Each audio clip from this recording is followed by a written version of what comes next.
പ്രാണനായി ഭാഗം 14. അത് പിന്നെ പെട്ടെന്ന് സോറി വല്ലിച്ച, ഇനി ഉണ്ടാകില്ല. എങ്കിൽ നിനക്ക് നല്ലത്. അല്ലെങ്കിൽ എൻ്റെ മറ്റൊരു ഭാവം നീ കാണും, കേട്ടല്ലോ. അത് കേട്ടതും പേടിയോടെ അവൾ തല കുനിച്ചു. അതിപ്പോ ആർച്ചമോളെ കുറ്റം പറയാൻ പറ്റില്ലല്ലോ ഏട്ടാ. വിളിച്ചു ശീലിച്ചു പോയതല്ലേ വിളിക്കാൻ പറ്റൂ. ദേവന്റെ വാക്കുകൾ ഇഷ്ടപ്പെടാത്തതുപോലെ വൈദേഹി പറഞ്ഞു. നിനക്കൊന്നും മിണ്ടാതിരിക്കാമോ വൈദേഹി? ഇവിടെ എന്നും ഇങ്ങനെ എന്തെങ്കിലും പറഞ്ഞു വഴക്കുണ്ടാക്കാൻ നീ ആരുടെയെങ്കിലും കയ്യിൽ നിന്ന് പൈസ വാങ്ങുന്നുണ്ടോ? അല്പം നീരസത്തോടെ തന്നെ വൈദേഹിയുടെ ഭർത്താവ് വിജയരാഘവൻ ചോദിച്ചു. അത് പിന്നെ ഏട്ടാ, ഞാൻ മതി, നിർത്ത്. ഇനി ഒരു സംസാരം വേണ്ട. അവസാന വാക്കുപോലെ അയാൾ പറഞ്ഞതും അവരുടെ മിണ്ടാട്ടം മുട്ടിപ്പോയി. പിന്നൊന്നും പറയാതെ ഇരുന്നു. എല്ലാം കൊണ്ടും കാർത്തി വല്ലാതെ അസ്വസ്ഥനായിരുന്നു.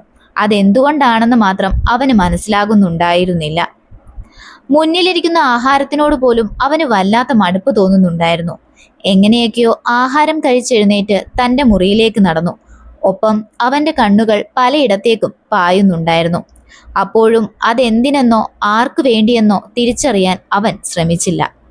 സ്വന്തം മുറിയിലേക്ക് എന്ന വ്യാജേന കാർത്തി നടന്നത് ശ്രീറാമിന്റെ മുറിയിലേക്കായിരുന്നു. രാവിലെ മുതൽ അവനായി ഓങ്ങി വെച്ചത് മനസ്സിൽ കിടന്ന് തിളച്ചു മറിയുകയായിരുന്നു ആ സമയം കാർത്തിയുടെ. ചോദിക്കുകയോ പറയുകയോ പോലും ചെയ്യാതെ അവൻ ആ മുറി തള്ളി തുറന്നു. ഫോണിൽ എന്തോ നോക്കിക്കൊണ്ടിരുന്ന റാം പെട്ടെന്നാരോ മുറി തുറന്നത് കണ്ടതും ഞെട്ടലോടെ തല ഉയർത്തി. എന്നാൽ വാതിക്കൽ നിൽക്കുന്ന കാർത്തിയെ കണ്ടതും അവനൊന്ന് പുഞ്ചിരിച്ചു. ഹാ, ഏട്ടനായിരുന്നോ? ഞാനും ഓർത്തു ഇതാരാ ചോദിക്കുക പോലും ചെയ്യാതെ വാതിൽ തുറന്നത് എന്ന്. ചിരിയോടെ തന്നെ റാം പറഞ്ഞു. എങ്കിലും മുറിക്കകത്തേക്ക് വന്ന കാർത്തിയുടെ ഭാവം എന്താണെന്ന് മനസ്സിലാക്കാൻ അവന് സാധിച്ചിരുന്നില്ല. അവന്റെ കട്ടിലിനോട് ചേർന്നുള്ള കസേരയിലേക്ക് തന്നെ കാർത്തിയിരുന്നു. എന്നിട്ട് അവനെ രൂക്ഷമായി നോക്കി. അവന്റെ ആ നോട്ടത്തിൽ എന്തോ പന്തികേട് തോന്നിയ റാം സംശയത്താൽ നെറ്റിച്ചൊളിച്ചു. എന്താ ഏട്ടാ? ഏട്ടനെന്താ ഒന്നും മിണ്ടാതിരിക്കുന്നത്? നീ എങ്ങനെയാണ് റാം വീണത്?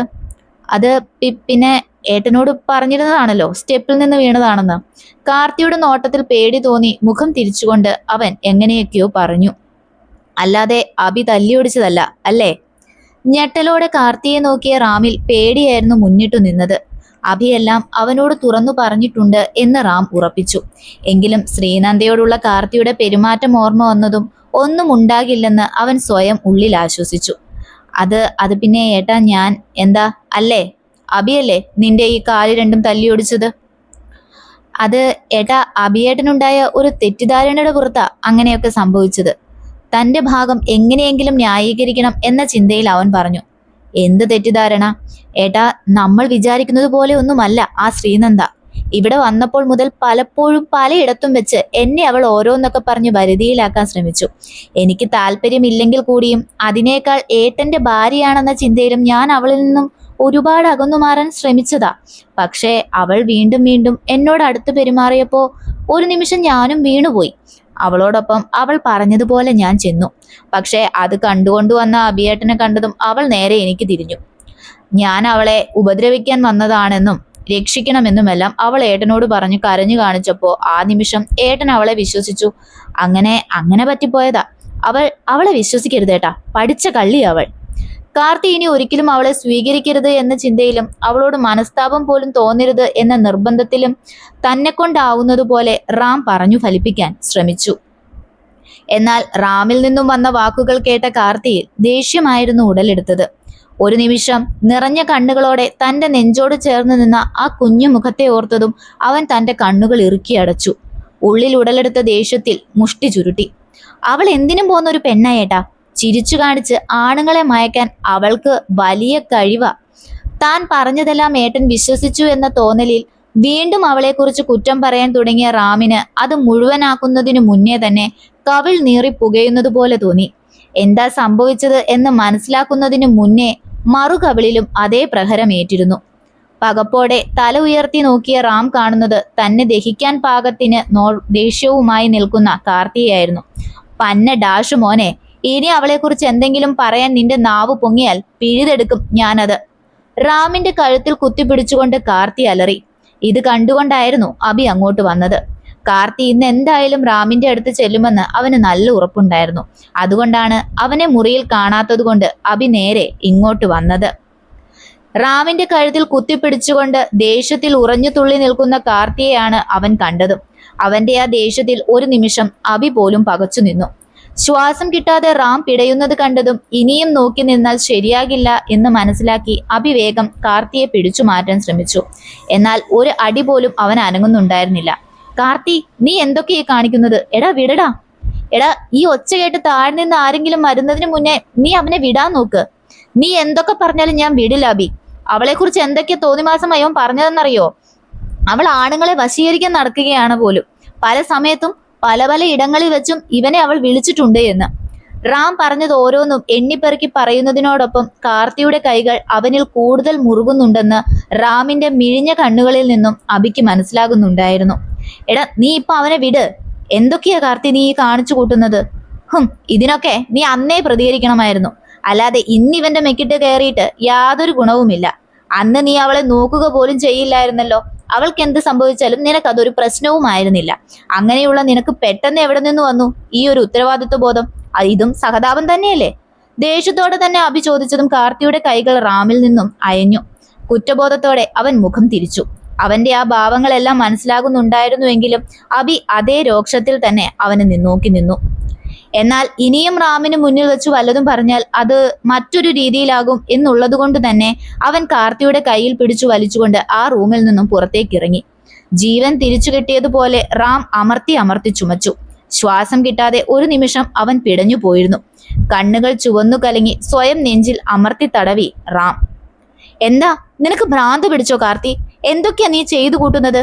എനിക്ക് ഉറപ്പുണ്ടായിരുന്നു നീ റാമിന്റെ റൂമിൽ ചെല്ലുമെന്ന്. പക്ഷെ ഇങ്ങനെ അവനെ ഉപദ്രവിച്ചാൽ അത് ഈ വീട്ടിലുള്ളവർ അറിഞ്ഞാലോ എന്നുള്ള അവസ്ഥ നീ ഒന്ന് ആലോചിച്ച് നോക്കിയേ. അറിയട്ടെ, എല്ലാരും അറിയട്ടെ അവന്റെ സ്വഭാവ ഗുണം. ചെല്ല്, അങ്ങ് അറിയിച്ചു കൊടുക്ക്. ഈ തറവാട്ടിലുള്ള ആര് വിശ്വസിക്കൂ ഇത്? അവളുടെ സ്വഭാവമേ എല്ലാവരിലും ചോദ്യമായി വരൂ. ആ കുട്ടിയെ ഇനി ഉപദ്രവിക്കരുത്. ഇപ്പോൾ അതൊന്ന് സമാധാനത്തോടെ നിൽക്കുക. ഇന്നൊരു ദിവസമെങ്കിലും അത് മനസമാധാനത്തോടെ കഴിഞ്ഞോട്ടെ. എടാ, ഞാൻ അവൾക്ക് വേണ്ടി. ഓ, അവൾക്ക് വേണ്ടിയാണോ നീ കാണിച്ചു കൂട്ടിയതൊക്കെ? അത് തന്നെയാ എനിക്ക് ചോദിക്കാനുള്ളത്. പെട്ടെന്ന് എവിടെ നിന്ന് വന്നു അവൾക്ക് വേണ്ടി എന്നൊരു ചോദ്യവും പറച്ചിലും അവൾക്ക് വേണ്ടി പ്രതികരിക്കാൻ ഇറങ്ങലുമൊക്കെ? സത്യത്തിൽ നീ എന്താ അവൾക്ക് വേണ്ടി ചെയ്തിട്ടുള്ളത്? ഇത്രനാൾ അവൾ എങ്ങനെയാ ജീവിച്ചതെന്ന് നീ അറിഞ്ഞിരുന്നോ? സത്യത്തിൽ രാവിലെ മുതലല്ലേ നിനക്ക് അവൾ എന്നൊരു ചിന്ത ഉണ്ടായത് തന്നെ? പിന്നെ റാം ചെയ്തതിനെ ന്യായീകരിക്കുവാണോ നീ? ഞാൻ അവനോട് ചോദിച്ചതിനെയും നീ കുറ്റപ്പെടുത്തുകയാണോ? അവന് കൊടുക്കാനുള്ളതും ചോദിക്കാനുള്ളതും ഒക്കെ ഞാൻ കൊടുത്തിട്ടുണ്ട്. പിന്നെ ശിക്ഷിക്കാൻ അധികാരമുള്ളവർക്കേ അത് അവകാശമുള്ളൂ. പിന്നെ റാമിനെ കുറ്റം പറയാനും പറ്റത്തില്ല. ഇന്നത്തെ കാലത്ത് ഭർത്താവ് മരിച്ചതും അല്ലെങ്കിൽ ഉപേക്ഷിച്ചതുമായ സ്ത്രീകൾ അഭിമുഖീകരിക്കേണ്ട പ്രശ്നം തന്നെയാണ് സ്ത്രീയും അഭിമുഖീകരിച്ചത്. പക്ഷെ ചെറിയൊരു വ്യത്യാസം മാത്രം. അവളുടെ ഭർത്താവ് ഉപേക്ഷിച്ചു പോയിട്ടുണ്ടായിരുന്നില്ല, മരിച്ചിട്ടും ഉണ്ടായിരുന്നില്ല. സ്വന്തം കൺമുന്നിൽ ഉണ്ടായിരുന്നുവെങ്കിലും അതൊന്നും ശ്രദ്ധിക്കാതെ പകലിനെ രാത്രിയാക്കാൻ ശ്രമിച്ചുകൊണ്ട് കണ്ണുകൾ ഇറുക്കി അടച്ചു നടന്നവൾ. സ്വന്തം ഉത്തരവാദിത്വങ്ങളിൽ നിന്നും ഓടി ഒളിക്കാൻ ശ്രമിച്ചവൻ. അതാണ് അവളുടെ ഭർത്താവ്. ഇനി നീ ഇത് ആരുടെയെങ്കിലും മുന്നിൽ പറഞ്ഞു കഴിഞ്ഞാൽ തന്നെ അപ്പച്ചിയും മുത്തച്ഛനും മുത്തശ്ശിയും ഒക്കെ ഇത് അവൾക്ക് നേരെ തിരിക്കാനുള്ള ഉപകരണമായി തന്നെ ഉപയോഗിക്കും. ഇപ്പോൾ സ്നേഹത്തോടെ നിൽക്കുന്ന എന്റെ അമ്മയും അച്ഛനും ഇത്രയും വരെ അവളെ വെറുക്കും. ആദ്യം നീ അത് മനസ്സിലാക്കുക. നീ തന്നെ പറഞ്ഞല്ലോ കാർത്തി, അവളെ നിനക്ക് വേണ്ടെന്ന്. ഇനിയെങ്കിലും അതൊന്ന് സമാധാനത്തോടു കൂടി ജീവിച്ചോട്ടെ. എന്തായാലും വല്യച്ഛന്റെ സംരക്ഷണത്തിൽ അവൾ സുരക്ഷിതയായിരിക്കും എന്ന് എനിക്ക് ഉറപ്പുണ്ട്. അതിനിടയിൽ ഇനി നീയായി വീണ്ടും അവൾക്കൊരു പ്രശ്നം ഉണ്ടാക്കരുത്. ഇത്രയൊക്കെ ആ പാവത്തിനോട് ചെയ്തത് പോരേടാ. നിയന്ത്രണം വിട്ട് പൊട്ടിത്തെറിച്ചു പോയി അഭി. ഇനിയും അവന് മുന്നിൽ സംസാരിക്കാൻ താല്പര്യമില്ലാത്തത് കൊണ്ട് തന്നെ അവൻ മുറിയിൽ നിന്നും ഇറങ്ങിപ്പോയി. എല്ലാം കൊണ്ടും നിസ്സഹായനായി അതിലേറെ കുറ്റബോധം കാർന്നു തിന്നുന്ന അവസ്ഥയിലായിരുന്നു കാർത്തി. താൻ ചെയ്തത് തെറ്റായി പോയി എന്നുള്ള കുറ്റബോധമായിരുന്നില്ല അവനിൽ. മറിച്ച് ഇത്രനാളും താൻ ആ പെണ്ണിനെ കഷ്ടപ്പെടുത്തുകയായിരുന്നു എന്ന ചിന്തയായിരുന്നു കാർത്തിയുടെ മനസ്സിൽ മുഴുവൻ. മോളെ ശ്രീകുട്ടി, മോൾ ഇന്നു മുതൽ ഈ മുറിയിൽ മിത്രമോളോടൊപ്പം കിടന്നാൽ മതി. എന്താ മിത്രേ, നിനക്കെന്തെങ്കിലും എതിരഭിപ്രായമുണ്ടോ? ഇല്ല വല്യമ്മേ, എനിക്ക് സന്തോഷമേ ഉള്ളൂ. ഒരാളെ കൂടി ഉറങ്ങാൻ കമ്പനി കിട്ടിയല്ലോ. ശ്രീയെ ചേർത്ത് പിടിച്ചുകൊണ്ട് ചിരിയോടെ തന്നെ മിത്ര പറഞ്ഞതും ഉമ അവർ ഇരുവരുടെയും തലയിൽ വാത്സല്യത്തോടെ ഒന്ന് തലോടി. പിന്നെ പുറത്തേക്ക് പോയി. എന്നാൽ ഈ സമയം വെപ്രാളത്തോടെ നിൽക്കുകയായിരുന്നു ശ്രീ. അത് കണ്ടതും മിത്ര എന്തെന്ന പോലെ നെറ്റി ചുളിച്ചു. എന്താ ശ്രീ, എന്തു പറ്റി? നിന്റെ മുഖം എന്താ വല്ലാതിരിക്കുന്നത്? എന്റെ കൂടെ കിടക്കാൻ താല്പര്യമില്ലാഞ്ഞിട്ടാണോ? അയ്യോ അല്ല മിത്രേ, അത് പിന്നെ. ഓ എന്റെ പൂച്ചക്കുഞ്ഞെ, പറയാനുള്ളത് ഇങ്ങനെ വിക്കി വിക്കി ഇരിക്കാതെ മുഴുവനായിട്ട് ഇങ്ങനെ പറയുന്നേ. അത് പിന്നെ എന്റെ തുണിസഞ്ചി അത് അവിടുത്തെ മുറിയില്ല. ഇപ്പൊ കരയുമെന്ന ഭാവത്തിൽ നിൽക്കുന്നവളെ കണ്ട മിത്രയ്ക്ക് അത്യധികം വാത്സല്യം തോന്നിപ്പോയി. അവൾ ചിരിയോടെ മിത്രയുടെ ഇരു തോളിലും കൈവച്ചു. പിന്നെ തന്റെ നെറ്റിയാൽ അവളുടെ നെറ്റിയിൽ ചെറുതായി ഒന്ന് മുട്ടിച്ചു. അത്ഭുതത്തോടെ വിടർന്ന ആ കണ്ണുകൾ ഒന്നുകൂടി വിടർത്തി മിത്രയുടെ പ്രവൃത്തി നോക്കി പകച്ചു നിൽക്കുകയായിരുന്നു ശ്രീനന്ദ. എന്റെ ശ്രീ, എനിക്ക് നിന്നോട് ഒരുപാട് ഇഷ്ടം തോന്നുന്നു. ആര്യ പറഞ്ഞതുപോലെ എന്ത് ക്യൂട്ടാ പെണ്ണേ നീ. അതിനൊരു ചിരി സമ്മാനിച്ചുകൊണ്ട് ശ്രീ അവളെ നോക്കി. അവളുടെ ഒറ്റ നുണക്കുഴിയിൽ തന്റെ ചൂണ്ടുവിരൽ ഒന്ന് കുത്തി മിത്ര അവളിൽ നിന്നും അടർന്നു മാറി. അപ്പോ നിനക്കിപ്പോ നിന്റെ ബാഗ് വേണം അല്ലേ? എനിക്ക് മാറ്റാനുള്ളതൊക്കെ അതില. ഓക്കെ, വാ, നമുക്ക് ഏട്ടന്റെ മുറിയിൽ ചെന്ന് പോയി എടുക്കാം. അത് കേട്ടതും ശ്രീ ഒന്ന് ഭയന്നു. രാവിലെ മുതൽ നടക്കുന്ന കാര്യങ്ങൾ അവൻ ഒട്ടും ഇഷ്ടമുണ്ടായിട്ടുണ്ടാവില്ല എന്ന് അവൾക്ക് അവന്റെ മുഖത്തു നിന്നും മനസ്സിലായിട്ടുണ്ടായിരുന്നു. താൻ അവന്റെ നെഞ്ചിൽ ചേർന്ന് നിന്നതോ അവൻ തന്നെ ചേർത്ത് പിടിച്ചതോ അങ്ങനെയുള്ള കാര്യങ്ങളൊന്നും തന്നെ ശ്രീയുടെ ഓർമ്മയിൽ പോലും ഉണ്ടായിരുന്നില്ല. ദേഷ്യത്തിലിരിക്കുന്ന അവന്റെ മുന്നിലേക്ക് ഇനി വീണ്ടും താൻ ചെന്നുപെട്ട് വീണ്ടും അവനെ ദേഷ്യപ്പെടുത്തണ്ട എന്നോർത്ത് അവൾ അതിന് ഒന്ന് മടിച്ചു. മുന്നോട്ട് നടന്ന മിത്ര പുറകിൽ ശ്രീ ഇല്ല എന്ന് കണ്ടതും അവൾ സംശയത്തോടെ തിരിഞ്ഞു നോക്കി. നിന്നിടത്തു തന്നെ നിന്ന് എന്തോ ആലോചനയിൽ നിൽക്കുന്നവളെ കണ്ടതും സ്വയം തലക്കിട്ടടിച്ചുകൊണ്ട് മിത്ര അവൾക്കരികിലേക്ക് ചെന്നു. നിന്റെ ആലോചന ഇന്നെങ്ങാനും കഴിയുമോ പെണ്ണെ? വാ, നമുക്ക് ബാഗ് എടുക്കണ്ടേ? അത് പിന്നെ മുറിയിൽ ആരെങ്കിലും ഉണ്ടാകുമോ? ഏട്ടന്റെ മുറിയിൽ ഏട്ടനുണ്ടാകും, അല്ലാതെ ഇപ്പൊ ആരുണ്ടാവാൻ? എനിക്ക് പേടിയാ മിത്ര. കണ്ണുകൾ നിറച്ച് ചുണ്ടുകൾ വിതുമ്പി പറയുന്നവളെ കണ്ട ശ്രീയെ മിത്ര ആകെ ഒന്ന് ഒഴിഞ്ഞു നോക്കി. തുടരും. പ്രാണനായുടെ അടുത്ത ഭാഗവുമായി ഉടനെ വരാം.